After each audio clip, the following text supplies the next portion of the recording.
Yun oh, mga katim oh. Walking oh. Umiiyak naman to. Ayaw mo maglakad kanina eh. Nagdala kami nito para pag ano, napapagod kasi agad to isang to eh. Ito yung ano, lakad-lakad eh sa first time lang namin naglakad dito sa community na inuupahan natin. Dito yan sa ano, Evanston ba? Okay na yung mga bulak. Ay, ganda ng baklak.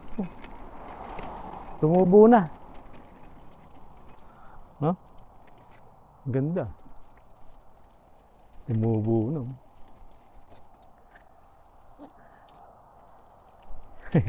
Ganda. Si Ate Kyra talagang walking na walking eh, no? Nasa dulo na eh. Oh. Ngayon, iyak-iyak ka, Sachi. Tingit ka naman. Yan, ganda tayo sa ano. Ganda ng mga bahay dito. Mga single house pala itong napuntahan natin. No? Ito, ano, duplex, ang laki. Yan, magandang duplex, ang laki. Ano, Evansfield. Sa may Evanston. Yan, mga 650, tawaran natin na 100. Diba? Sandaan ng tawad. Yan. Oh, kalma ka lang. Yan, ang ganda. Pati yung ano yung sa gilid, kulay puti, eh, no? Ay, plastic yung pinagawa niya. Ay, oo nga. Tsaka ano siya, plastic yung pinagawa niya, hindi kahoy. Oo, ang ganda. Oh. Yan ang legal, ayan yung ano pagka ano, meron siyang legal na ganito. Yan. Legal basement in progress. Ganda. Ito yung ano, first bus stop. Bus 124. Ito, ang ganda rin pala yan ah. Kondo yan? Kondo? Eh, kondo.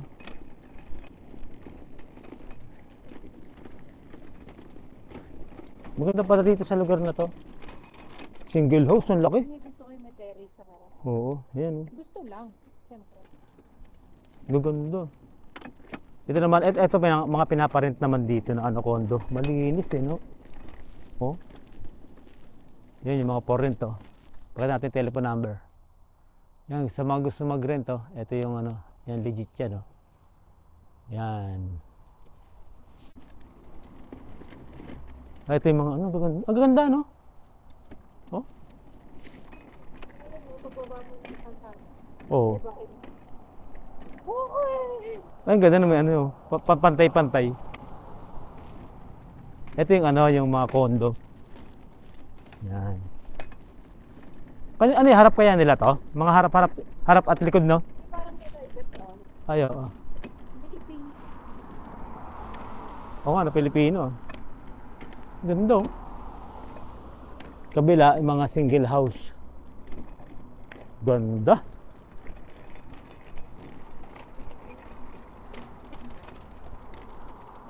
Ganda ng community na banda dito sa side. Kabilang side to eh. Ang linis ng ano, condominium dito. No? Talagang iba yung pag-aagawa. Perfect. School yun, no? Sabi ko na, may katabi ng ano, school, oh. Ito yung mga single house, ang lalaki, oh.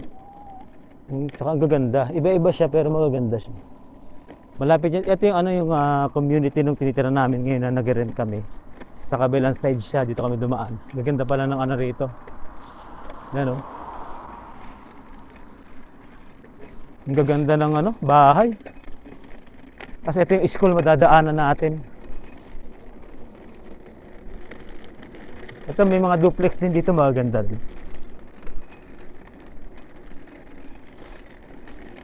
Ayos, na malupit ah. Maganda rin pala yung bakod na plastic, no?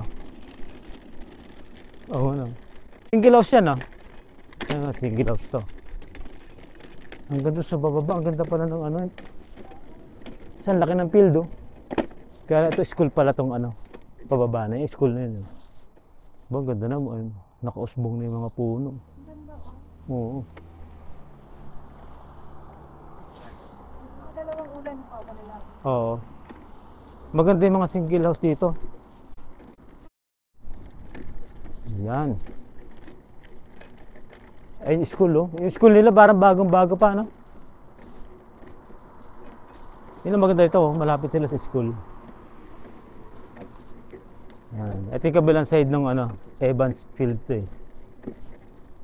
Maganda rito pala. Pag nag-walking ka rito, ang ganda na makikita mo pala rito kaysa dun sa isa dati natin. Marami na parang na ano rito na build.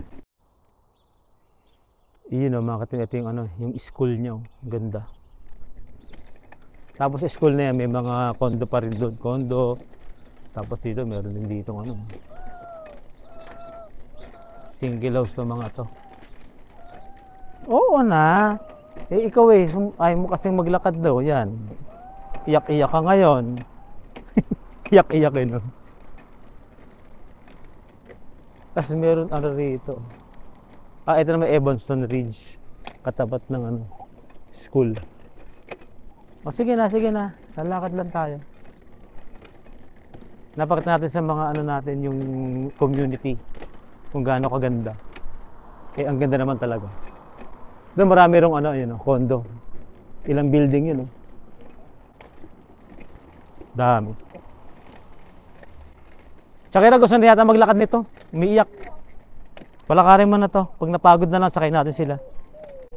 Iyak eh. Okay, iyak-iyak ka. Kanina Oo. gusto mo Ang dali. Medyo dumidilim na mga katim. Pero tinamang mo mga nasa paligid ko. Ang lalaki ng mga bahay. Yeah, ganda. Malayo-layo na rin yung lakad natin ah. Sarap pala mag-walking dito sa area natin. Hindi ka maano eh. Hindi siya boring eh. Ang dami ka nakikita kaliwat kanan eh. Ah, ito yung pinakatuktok niya. Ang ganda rito. Ano? Yung pinakatori niya. Oh. Ito yung pinakakita-kita mo siya lahat. Diba? Ang ganda. Ayos. Picture. Ang ganda mag-picture dito. Yun. Nasaan? Yan yun. Ayun. Ah, okay. May ano pala dyan. May backroad na punta sa ano. Sa Earth 3. Kalagit na pala nito. Ayan. Ganda. Yun o. Dito tayo ngayon sa ano. Lifemark Physiotherapy. Sa ano tayo? Sa Scenic Across Drive. Northwest area to. Ayan. Ano. Ayan. Halos kagigising lang natin. Kasi si Shakira, alam namin alas 7 pasok niya. Yung pala 6:30. Sakit sa ulo nung ano yung bigla kang gigisingin, no? Nung sa pantulog mo sabay papasok sa kwarto, tatahol yung aso. Magigising ka sabay bangon. Sakit sa ulo. Yun. Ang kinalabasan, late siya ng 3 minutes. Tapos nang bumalik tayo, 7:30 tayo rito sa physiotherapy ni ano, Liste. Dito, sakto lang, sakong 7:30 nakarating kami. Kaya yun. Hindi natin alam kung ano yung next nating ano. Hindi pa rin nabibenta yung ano natin. Marami, puro siya viewing pero wala pa siyang ano. Wala pa nag-o-offer. Kasi nakakaano na, parang habang tumatagal siya, parang na-stress ka na. Kasi iba pa rin yung pag nabenta na siya, balik na sa normal yung buhay mo, wala ka nang inisip na dagdag gastos. Tapos yun nga, yung number 1 yung dagdag gastos, diba?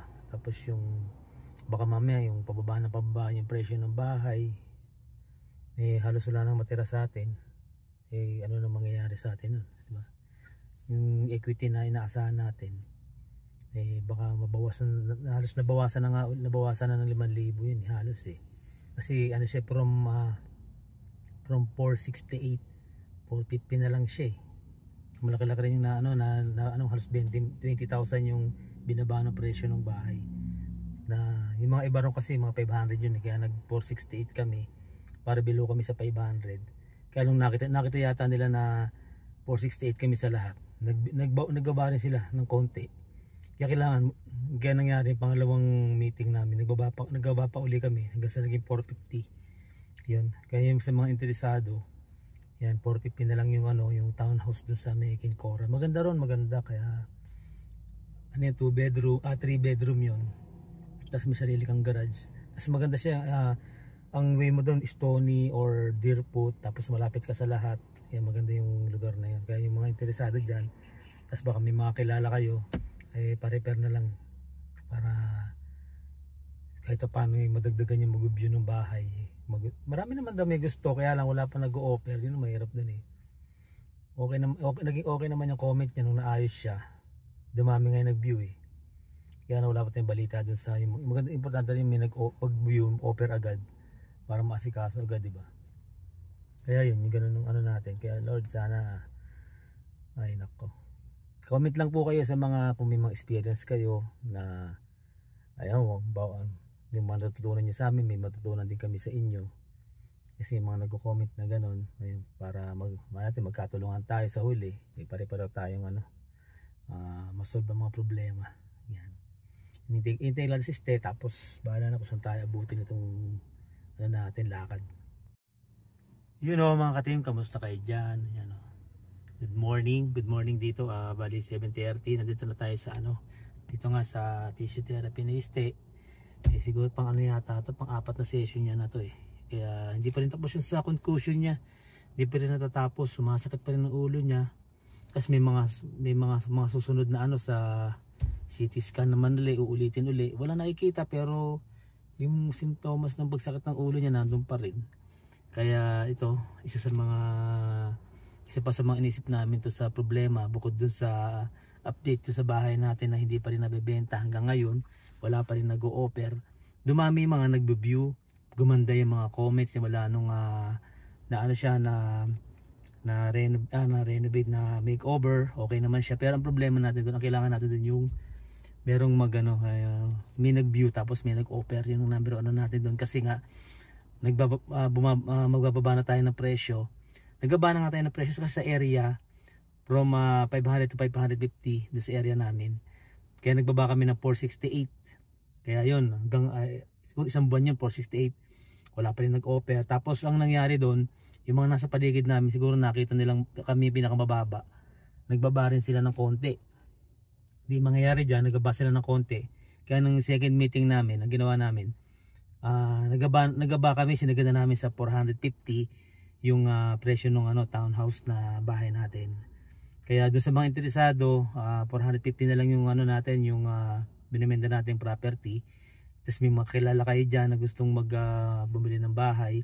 Okay siya, 3 bedroom, 2.5 bathroom. Tapos meron siya, yung transportation niya sa bus, malapit lang, 5 minutes to walk lang.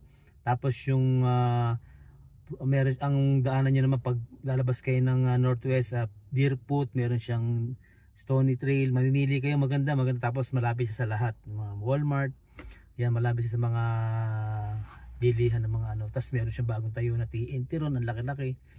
Kaya maganda yung area nung natin. Kaya lang sa ngayon, sa dami-dami na nagbebenta ng bahay, ang daming pinagpipilian. Kaya ito, yung isang in-update kami ng realtor na yung isang buyer nila, okay sa kanila. Kaya lang sabi nila, titingin pa raw sila ng 2 pang unit. Sana sa titingin nila mga unit, mas magustuhan din sa atin. Kaya kasi marami talaga pagpipilian, yun ang problema ron eh. Ang daming nagbebenta tapos konti lang ang buyer. Kaya sa konti ng buyer, sa dami nagbebenta, marami silang pagpipilian. Kaya ang ginagawa doon, halos lahat nagbababaan na ng presyo. Kaya sumasabay tayo sa pagbaba ng presyo kasi hindi tayo pwedeng mag-stay doon sa mataas eh. Ang purpose natin yung mabenta siya agad. Diba? Huwag na tumagal ng ilang buwan pa. Tama na yung tumagal na 1 buwan. Para iwas stress. Kasi nakakadagdag din sa stress ng KST yun eh. Kasi lalo na yung bills namin, diba, dumoble nga. Para maayos na lahat. Tapos yung equity na makukuha natin, bumaba na. Diba, nabawasan na kasi nagbaba tayo ng presyo. Kaya sana yun, sagad na yun yung 450. Kasi pag bumaba pa yun doon, parang pinamigyan na natin yung bahay na. Dali lang sa taas sa joke pero pagka isipin natin talagang gusto natin mabenta yan. Pag nabenta yan kasi bawas siya sa iniisip, back to normal na tayo, di ba? Okay naman tayo nag-rent, di ba? Okay naman itong rentahan natin. Wala naman kaming masasabi dito sa rentahan namin kasi maganda siya, okay siya, tahimik. Tapos malapit siya sa mga bus stop. Tapos malapit din siya sa lahat. Kaya yun, okay naman kami. Ang problema na lang yung mabenta yung bahay. Kaya yung mga ka-team, kung may kilala kayo na gusto bumili ng bahay, pa-repair na lang tong namin.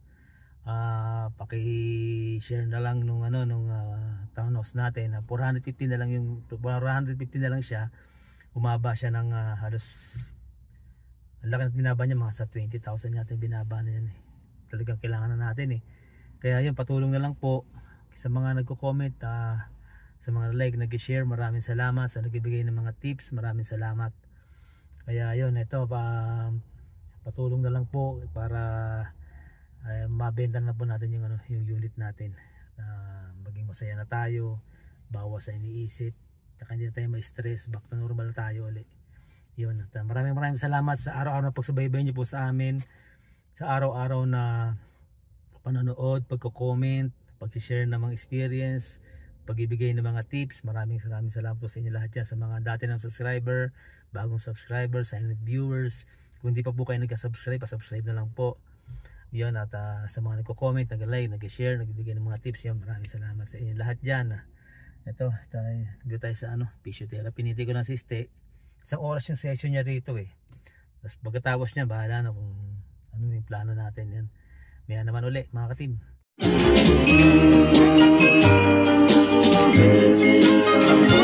Missing someone